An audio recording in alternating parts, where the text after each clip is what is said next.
A smuggler named George Cardass spent nearly a day and a half watching a duel he could not leave on a planet he had been forced to fly to at lightsaber point, and he spent the rest of his life haunted by what he saw at the end of it. He was not a Jedi, not a soldier, just a mid-tier cargo pilot who had picked up the wrong passenger. What he witnessed in that swamp broke something in him that never closed. A duel lasting that long does not happen on ordinary ground. The place is Dagobah, and the wisest Jedi in the galaxy once chose to live on top of its worst point. The story of that swamp starts 7 centuries before the smuggler's ship ever landed. In the Legends continuity, the year is 700 BBY. The Bpfashi were not rogue individuals, they were an organized following of Force-sensitive natives from the Bpfash system who had rejected Jedi Order training and embraced a darker path. They were dangerous because they were disciplined, trained in the same foundations their enemies used against them. Their goal was to gain a foothold across their home system, and a Jedi task force was dispatched to shut their movement down before it could grow. A Zabrak Jedi Master named Tadai leads the mission. One of the knights under his command is a former Padawan of his named Minch, a short, green-skinned member of Yoda's species, which is famously unnamed across both canon and legends. Yoda himself is alive at the time of the mission, nearly 2 centuries old, but still 700 years away from the Grand Master the galaxy will one day know. Paul Lee's 2003 comic Heart of Darkness, published in Star Wars Tales No. 16, opens with the task force cornering one faction of the following at a Commerce Guild trading station. Minch catches up to one of them alone on the station's 5th level. The rogue knight mocks him for his size, and the taunts work. The young knight is knocked down and disarmed, and the rest of the Jedi team has to step in. When the task force demands the location of the cult's master, the captured Bpfashi falls by his own blade rather than answer. Tadai reads the act correctly on the spot. The cult has a leader organized enough to inspire fatal silence, and whoever it is, he commands the kind of devotion that ends conversations before they start. The real target is already in the air. A second ship launches from the station, carrying the cult's master, fleeing towards Dagobah. Tadai orders his pursuers to hold back. The entry into the planet's sky is turning ugly, and the storms are already pulling ships off course. Minch ignores that order, still smarting from the station. He pushes his ship straight into the weather, chases the master's craft through the clouds, and takes a lightning strike on the way in. He crashes in the swamp. He's hurt, his ship is gone, and he's alone on a planet nobody in the Order would willingly set foot on. Using the Force, the young knight locates the Bpfashi master and tracks him to a cave beneath a gnarltree.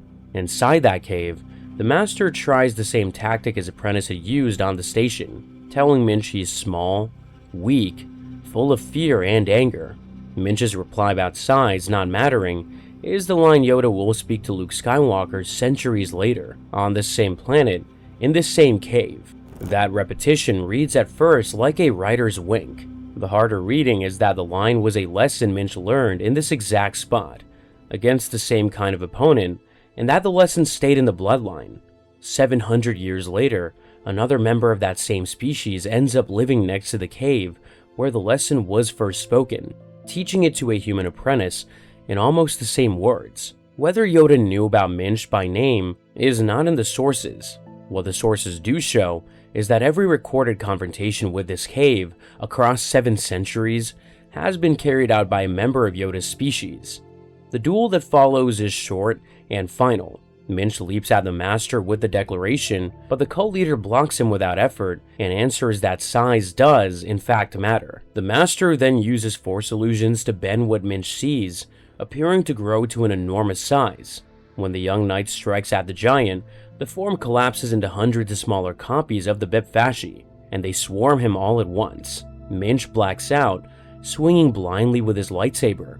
Minch wakes up alone to find the master mortally wounded against the cave wall, where his own blind strikes had found the cult leader in the dark.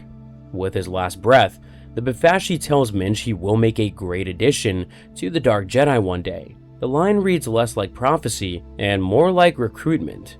Then the master passes, and the blood from his wounds soaks into the stone floor. And that is where the record stops treating this as an ordinary duel. The comic's closing caption frames what just happened in almost religious language. The cave has been made sacred, marked by the fall of the wicked and the stand of the virtuous. The darkness on Dagobah did not start with the Bpfasshi. It was already there, coiled in the swamp, long before Minch ever landed, and what the cult leader's fall did was give it an anchor. Minch reports the mission complete and walks out of the cave, saying he wants to be off this haunted place as quickly as possible. The body is never moved. The site is never cleansed. The Jedi left whatever was marked in stone that day to do whatever it was gonna do. 700 years pass before anyone comes back. The kind of site the Order would normally seal off is instead avoided entirely. The planet is left alone, and the story of who fell there drifts into the archives. Later material from the Jedi Order itself, presented in Daniel Wallace's The Jedi Path, lists the sanctioned training worlds a Padawan might be sent to. Ilum, Dantooine, and Ossus all appear. Dagobah does not, and the Order's own manual offers no explanation for the omission. Throughout all of it, the fallen Bpfasshi in the floor of the gnarltree cave remains undisturbed. The body is not even the worst of what is below, because the tree itself is the greater horror. The gnarltree, under the Legends continuity, is one of the strangest organisms in Star Wars. Most viewers read it as set dressing behind Yoda's home. Biology tells a different story. 2 books built it out. Tara Whitlatch and Bob Caro's 2001 field guide, The Wildlife of Star Wars, laid the full life cycle down, and Kevin J. Anderson and Ralph McQuarrie had seeded it 6 years earlier in the illustrated Star Wars universe. Both are Legends material, and nothing in canon contradicts what they describe. The cycle begins when a mature gnarltree produces buds on its root system, and those buds detach and become mobile, 8-legged creatures called knobby white spiders. They're not spiders in the biological sense, but walking roots. Their bodies made of the same hardened wood as the trees themselves, each carrying a sedative stinger to paralyze prey. For 5 to 7 years, a knobby white spider hunts through the swamp, growing all the while. The ones that survive long enough stop moving, drive their 8 legs into the ground, and begin to harden.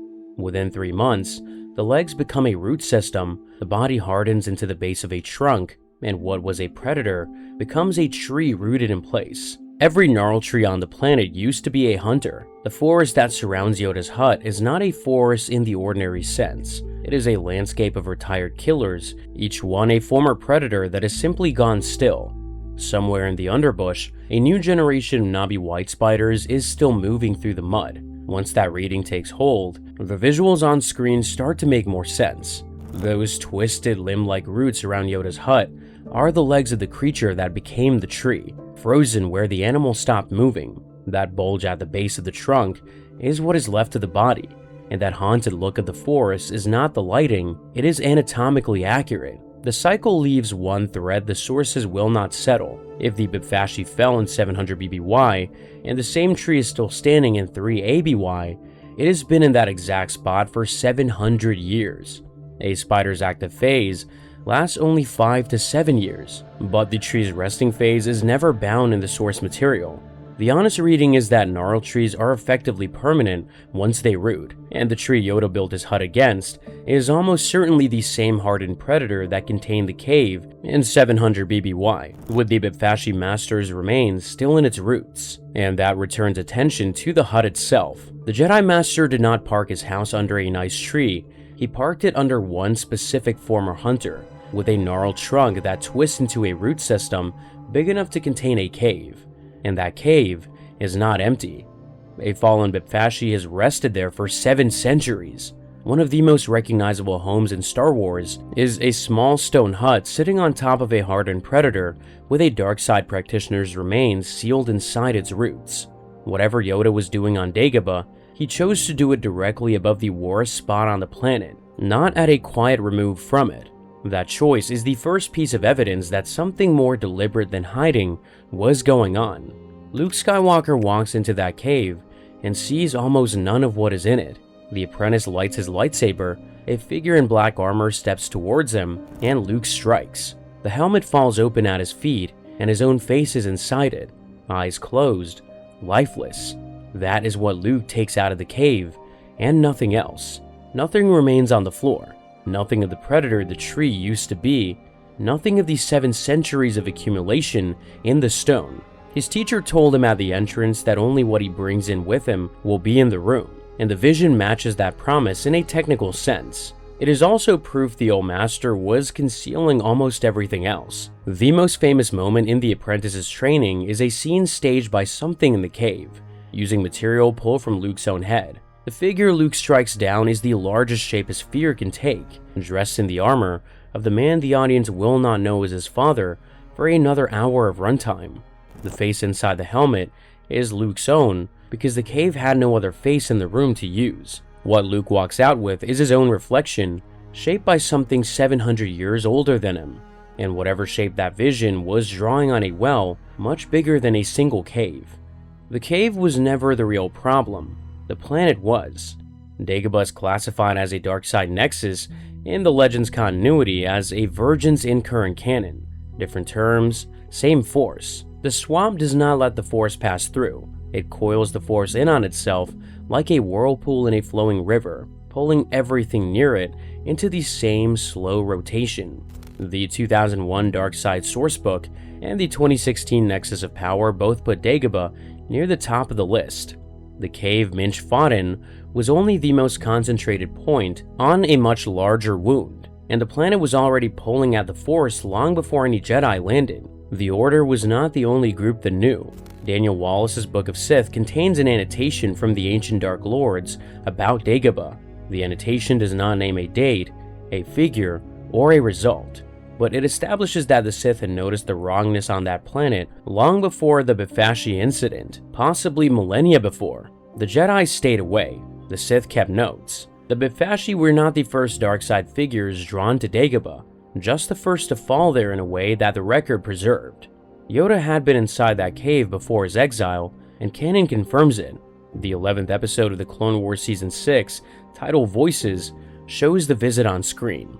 The Grand Master hears what he believes is the disembodied voice of Qui-Gon Jinn, the Jedi Master lost at the end of The Phantom Menace. The Council worries Yoda is losing his grip, and the Temple Doctors place him in a near-death meditative trance. During that trance, Qui-Gon's voice directs him to Dagobah and tells him to go alone. Yoda escapes the medical facility with Anakin Skywalker's help and travels to the planet with R2-D2. On Dagobah, Yoda leaves R2-D2 with the ship and walks into the swamp alone. Qui-Gon's spirit manifests as a swarm of glowing lights and explains the nature of the living force and the cosmic force. Qui-Gon describes Dagobah as among the purest places in the galaxy. In canon, the planet is a site where the force is unusually strong in both directions at once, while the cave within it is dark leaning. The two are not the same thing. The cave shows Yoda a preview of the end of the Jedi Order. Shaak-Ti falls in front of him. Kit Fisto, Agent Kolar, and Saesee Tiin are cut down in the same sequence. He watches Mace Windu struck down by Palpatine's lightning. These are not strangers. Windu is sat across from him in council for decades. Shaak-Ti serves on that same council. Yoda has debated some of them, trained others, watched the rest grow from apprentices into masters, and the cave shows him each of their deaths in sequence. None of these events have happened yet at the time of the episode, but all of them are coming. The cruelty of the vision is that Yoda is shown the fall without being shown how to stop it. He leaves the cave knowing exactly what he will fail to prevent. Every council session after Dagobah is a room full of people Yoda has already watched die. Every strategy meeting becomes a conversation with ghosts he is forbidden to warn. He sits across from Mace Windu in those final months, knowing how the man will die and to whom. He sends Shaak-Ti on assignments, knowing she will not come back from the war. He cannot warn them, because warning them would not save them, and the cave has shown him that already. The Grand Master carries that weight back into the war as a private burden no one around him can see, and the dark side wins, and he already knows it will. By the time Order 66 finally arrives, Yoda has been mourning his colleagues in advance for months. The Grand Master emerges shaken. Qui-Gon explains that the darker path is feeding on the Clone War itself, and the Jedi Order is unlikely to survive intact. The war is not a distraction from the corrupting influence's plan, but the very engine of it. Not long after, Order 66 hits, and Yoda flees the Empire. His destination is not a random choice. He's returning to the planet the cave has already shown him, and by then, every vision it handed him has already come true. Older Legends material used to hold that Yoda had never been to Dagobah before his exile, but Voices rewrote that reading in canon, and the older framing no longer applies. In Legends, Yoda strikes down a second Bpfasshi himself. Timothy Zahn's 1998 novel Vision of the Future fills in the rest. The cult did not die out in 700 BBY, 7 centuries after Minch, in 22 BBY, and at the start of the Clone Wars, a second wave rose in the same Sluice sector. That sector carried weight. The Essential Atlas places it among major trade routes, and its Sluice von shipyards were among the Republic's most strategic holdings during the war. The Council sent its Grand Master in person. Yoda personally led the task force, and Zahn's earlier novel Dark Force Rising notes that Joruus C'baoth was part of it as well. The team broke the movement, and the Bpfash system was put back under Republic control. That was not the end of it. In 19 BBY, shortly after the Republic fell, and Yoda was already hiding on Dagobah, the surviving Bpfasshi Dark Jedi attacked again in a large space battle in the Sluice sector. One of them seized Cardass's ship at the end of that fight. Zahn laid the groundwork for all of this 7 years earlier in Heir to the Empire, where Leia warns Luke that some of the Bpfasshi Jedi had fallen during the Clone Wars and that one had fled all the way to Dagobah before being caught. Cardass's first-hand account fills in the details. Yoda intercepts the hijacker shortly after they land, and the duel that follows lasts nearly a day and a half. Cardass watches from the grounded ship, unable to leave and unable to look away. At the end, the Bpfasshi is struck down by Yoda's own blade, and the remains vanish in a burst of blue fire. Cardass only survives because Yoda lets him leave. The geography makes the repeat more disturbing than it looks. The Essential Atlas maps out a real distance between the Bpfash system and Dagobah. Closer, quieter hiding places were available to both fugitives, and both flew past those options. Both chose a specific planet in a specific sector where a member of Yoda's species had ended one of their cult masters 7 centuries earlier. The Bpfasshi in Legends continuity also carry a deep grudge against Jedi. Whatever draws their dark side practitioners to Dagobah is consistent enough to produce the same arrival, from the same people, at the same cave, twice. The Thrawn novel paints Yoda as something other than a refugee. They describe a Jedi Master whose presence near the cave is doing double work. His light side signature is masked by the dark resonance around him, which is why Emperor Palpatine, for all his power, never finds him. Canon has not confirmed or denied that particular mechanic, but the mutual dependence between Master and Cave is in the canon record too. His active force presence nearby keeps the cave from expanding its influence across the rest of the planet. The cave hides the Grand Master from the Dark Lords, and the Grand Master holds the cave shut.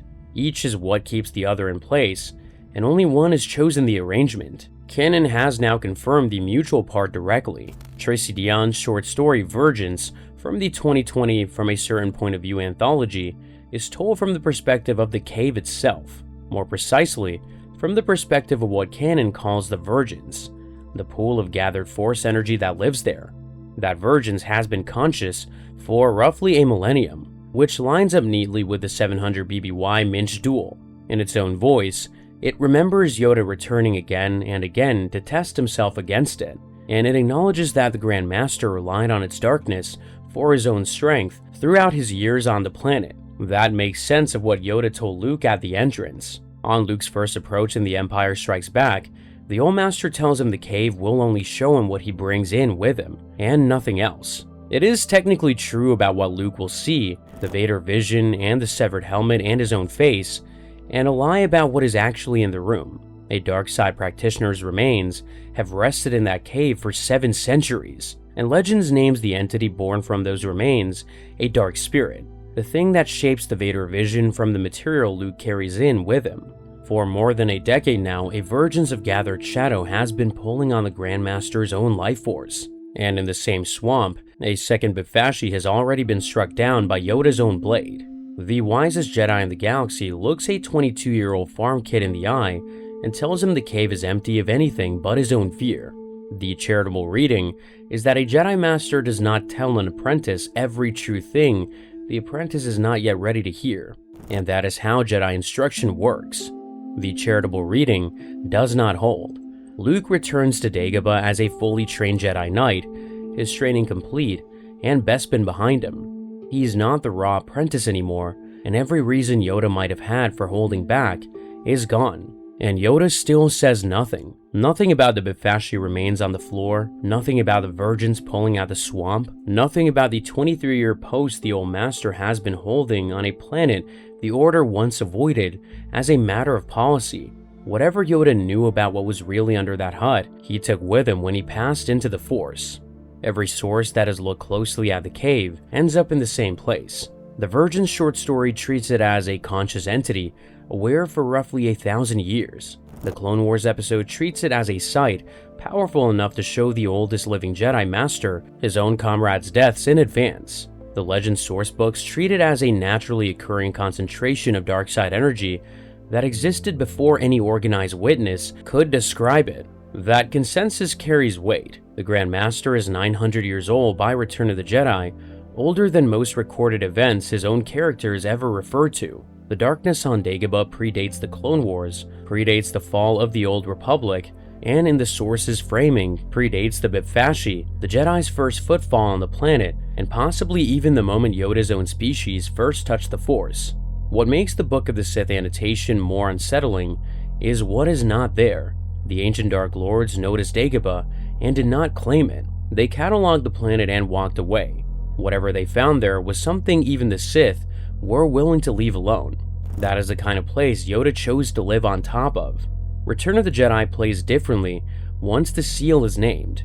On the First Watch, Yoda's passing into the Force is peaceful. A 900-year-old Jedi Master, the last of his kind, has trained the last of the new Jedi and earned his rest. Against the full record, the same scene becomes something else. A Grand Master who spent 2 decades functioning as a warden on a dark side nexus chose his own moment of release. He waited for Luke to arrive on Dagobah, confirmed the apprentice was ready, and let go only when the next generation of the Jedi was standing in the doorway of his hut. The instant the lid was off, the cave was free to spread again. The Legends records points the same way. Once Yoda was gone, the seal he had been holding in place was gone with him. He didn't die, he stepped aside, and the parallel that follows is hard to miss. Luke Skywalker ends his own exile with a dark side cave within walking distance. Decades after Return of the Jedi, he's living on Act 2 and finds one under the roots of a tree. He enters it alone in The Last Jedi and sees only his own reflection repeated into the distance. Director Rian Johnson framed the scene as a direct Dagobah callback. 2 of the most revered Jedi Masters in the modern era spent their final years next to dark side sites that nobody else seemed to know were there. Both kept those sites from the apprentice who found them. Both passed without naming what was sitting next to their living quarters. Whether this is a tradition the Order never wrote down, or a private practice senior Jedi passed to each other, or something Luke learned by example from the only teacher he ever had, the sources do not say. What they show is a repetition that only has 2 known cases, because only 2 Jedi Masters in the modern record live long enough as exiles for it to be visible. Both of them did the same thing. Canon has never shown what Dagobah became after Yoda passed on the floor of his hut for the last time. The sequel trilogy mentions the planet in passing, but does not return to it on screen. The 2016 sourcebook Nexus of Power explicitly names the Dagobah Tree Cave as one of the most powerful unmarked virginces in the galaxy, and no canon source tells the viewer what the site became once the Grand Master was gone. Luke Skywalker himself returns once in the Legends timeline, 5 years after Yoda's death. The cave hands him another vision, and he finds an old beacon George Cardass left behind, but he leaves without investigating the site as a virgin's. Since then, nobody's gone back to check. There are no strategic resources on Dagobah, no settled population, no reason for the New Republic to send a survey team. The Jedi Order, the only institution that would have known how to handle and unwatch virgins, is gone. Dagobah sits in the galactic record exactly where it sat before Yoda arrived, filed away, avoided, and what is actually on the ground has been drifting for decades, unsupervised and unarmed. The horror beneath that hut was never the body, and never the tree. The horror is the planet, the cave's 1,000 years of accumulation, the 2 Bpfasshi falls, and the fact that the Grand Master spent the final stretch of his life working as a warden for all of it. The swamp house was never a retirement home, it was a guard post, staffed by the one Jedi whose reputation as the wisest being in the galaxy had quietly earned him an assignment nobody else was old enough to take. The thing on Dagobah was older than Yoda, and older than the Jedi Order that trained him to sit on it. He held a post for 23 years, then handed it to no one. What the record does not answer is the harder question. The Grand Master could have gone anywhere in the galaxy after Order 66. He had the knowledge, the connections, the Force sensitivity to read the safest hiding places in Republic space. He chose the planet with the worst cave on it. The reason he walked straight toward the darkness, rather than away from it, is a story that sits one layer deeper than this one, and it is the story we're going to take apart next.